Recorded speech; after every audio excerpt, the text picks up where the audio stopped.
Supreme court chief జస్టిస్గా justice Chandrachud చాలా బాధ్యతాయుతమైన పాత్ర పోషించారు.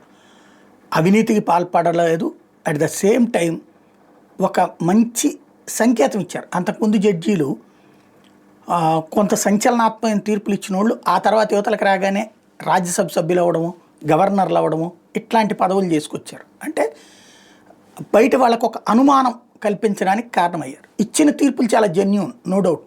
కానీ ఆ తర్వాత రాజకీయపరమైనటువంటి పదవులు పొందేటప్పటికి ఒక నెగిటివ్ టాక్ వచ్చింది.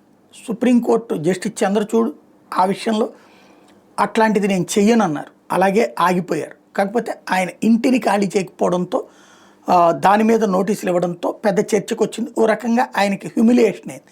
వాస్తవంగా ఆయనకి కేటాయించిన ఇల్లు రిపేర్లో ఉంది, ఇంకా పూర్తి చేస్తున్నారు, అందుకోసం ఆగారు. ఈ లోపుగా ఇలా పరువు పోయేటప్పటికి తాజాగా ఆయన దాని మీద స్పందించారు. మరో 2 రోజుల్లో లేదా 2 వారాల్లో భవనాన్ని ఖాళీ చేసేస్తానని ప్రకటించారు. త్వరలోనే మేము అద్దె చెల్లించే అద్దెకి ఇల్లు తీసుకోబోతున్నాను, ప్రభుత్వ భవనంలోకి మారుతాము. అంటే ఇప్పుడు ఆయనకి ప్రభుత్వం ఇల్లు కేటాయిస్తుంది, దానికి అద్దె కట్టాల్సింది ఈయన. అద్దె కట్టే ప్రాతిపదికనే ఇల్లు తీసుకుంటాను నేనని చెప్పారు. కొత్త నివాసం సిద్ధమైపోతుంది, అది రెడీ అవ్వగానే వెళ్ళిపోతానని చెప్పారు. ప్రస్తుతం నా భార్య కల్పన, దివ్యాంగులైన 2 కుమార్తెలు ఉన్నారు.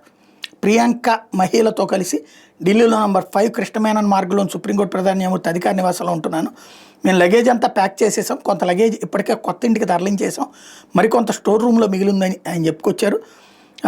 కుమార్తెల ఆరోగ్య సమస్యల గురించి వివరించారు. నా కుమార్తెలు నెమలీన్ మయోపతి అనే కండర సంబంధమైన అనువంశిక అనారోగ్య స్థితితో బాధపడుతున్నారు, వాళ్ళకి కొన్ని ప్రత్యేక వైద్య సంబంధ అవసరాలు ఉన్నాయి అని చెప్పుకొచ్చారు. రిటైర్ అయిన అధికారిక నివాసంలో మరికొంతకాలం అదనంగా ఉన్నది నేను ఒక్కడనే కాదని గతంలో కూడా కొందరికి ఆ సదుపాయం కల్పించారని గుర్తు చేశారు.